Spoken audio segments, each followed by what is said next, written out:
আসসালামু আলাইকুম। আমি অদিতি শাকিল আরেকটি ভিডিও নিয়ে আসলাম।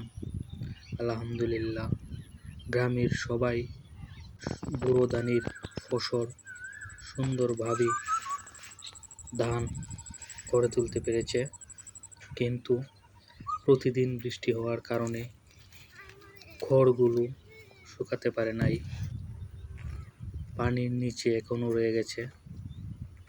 এই জন্য তাদের মন একটু খারাপ।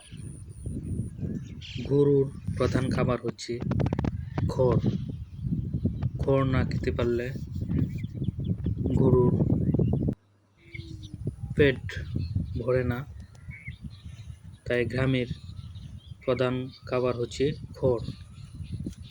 এই যে দেখেন, অনেক পচে যাচ্ছে খড়গুলা।